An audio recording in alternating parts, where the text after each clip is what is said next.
Welcome to The Insider, the ongoing video series that keeps you up to date on everything Independence Pro Wrestling. I am the voice of IPW, J-Rod.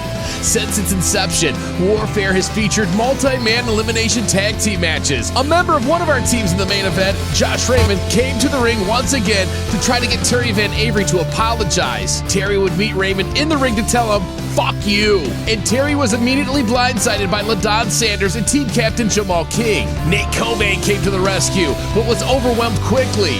Chad Alpha was next in line, but again was cut off. Finally, team captain Big Jorge came to the ring with a tire iron. Josh Raymond and Black Excellence scattered. After Jorge saved them, Terry Van Avery apologized to Big Jorge for doubting his integrity. Jorge told Terry that he didn't do it for them. He did it to make sure his team didn't take any more damage before the match. This left us wondering if they would be able to work as a cohesive unit in the match. We were also left still wondering who would be the fourth member of King's team. Before the first of our elimination tag team matches could take place, Jimmy Sholwin had to break the news to Remnar Gunlock that Mondo Real didn't want to participate. It was originally Mondo's idea to ask management to add Brutus Dillon to the match so he and Sholwin could get some payback for their friend Max Morrison. But after watching footage of Max Morrison taking his sweet time to help Real Hype when the Hexes Collective was attacking them, Mondo changed his mind. Needing a final member, Sholwin and Gunlock were able to recruit Dragon Jones. Brutus Dillon, Hexes 3, Hexes 6, and Hexes 7 matched up with the Youpers, Dragon Jones, and the Hype, Jimmy Sholwin. Dragon Jones would go down first, followed by Hexes 3, Hexes 7, Jimmy Sholwin, and Hexes 6. The Youpers were left alone with Brutus Dillon. The teamwork of our new tag team champions was able to overcome the Midwest Monster, and the Youpers were our winners. After a huge win of excellence, the clear #1 contender for the IPW Women's Championship is Storm Garcon. The champion, Thunder Kitty LaFleur, accused Garcon of cowardice, saying that she was able to call her bluff and Garcon was nowhere to be found. This is blatant misinformation. Garcon didn't say she wanted a shot next weekend. She said she wanted a shot next time she saw LaFleur. LaFleur challenged the Honey Badger, Lil Missy, looking to make a statement against who she felt was an easier match. But in a stunning upset, the Honey Badger, Lil Missy, pulled off the win to become the new IPW Women's Champion, and also the first woman in IPW history to win 2 different titles. This shakes things up big time in the IPW Women's Division. Despite being a bastard to the fans, Lansing couldn't help but cheer for their own ominous Ramirez.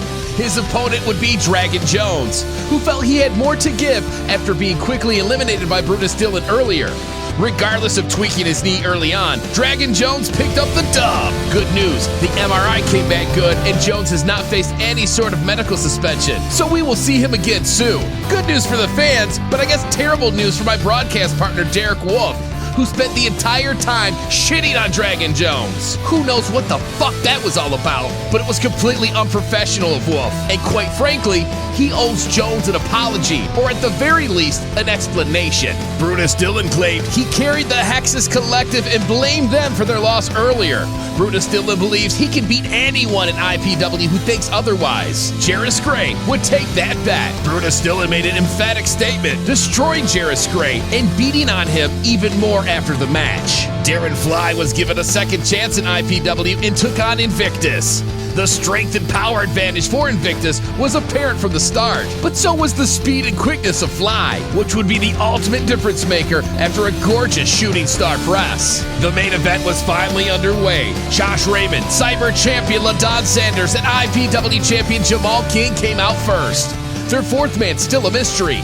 Next came Terry Van Avery, then Nate Cobain, who were attacked by the other team before Chad Alpha and team captain Big Jorge could join them. The match was complete chaos for the first 5 minutes until TVA tossed Josh Raymond into the ring and lined him up for the super kick. Just before TVA could fire off the big shot, Jamal King tripped him up and Josh Raymond rolled Terry into a surprise pinning combination with a handful of tights for the first elimination. Proud of his work, Josh Raymond gloated to the fans until backing into a Chad Alpha tornado torture rack for the submission. Alpha would chase Jamal King to the outside, looking for the payback he never got from Grave Danger, but got knocked the hell out by the cheek clapper, leading to a countout. We were down to even teams until Nate Cobain pulled off the biggest pinfall of the entire match, scoring a clean 1-2-3 over the current Cyber champion, LaDon Sanders. Immediately following that, Cobain was speared out of his boots and eliminated by Jamal King. We were down to Jamal King versus Big Jorge, who, for the first time in his IPW career,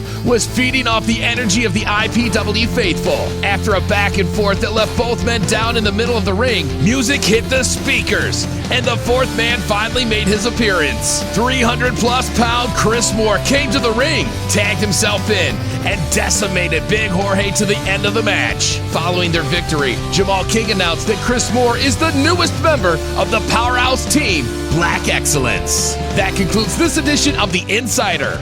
Join us on Saturday, December 28th for the last time at Patterson Ice Center in Grand Rapids, Michigan, as IPW presents the finale of 2024, Cold War.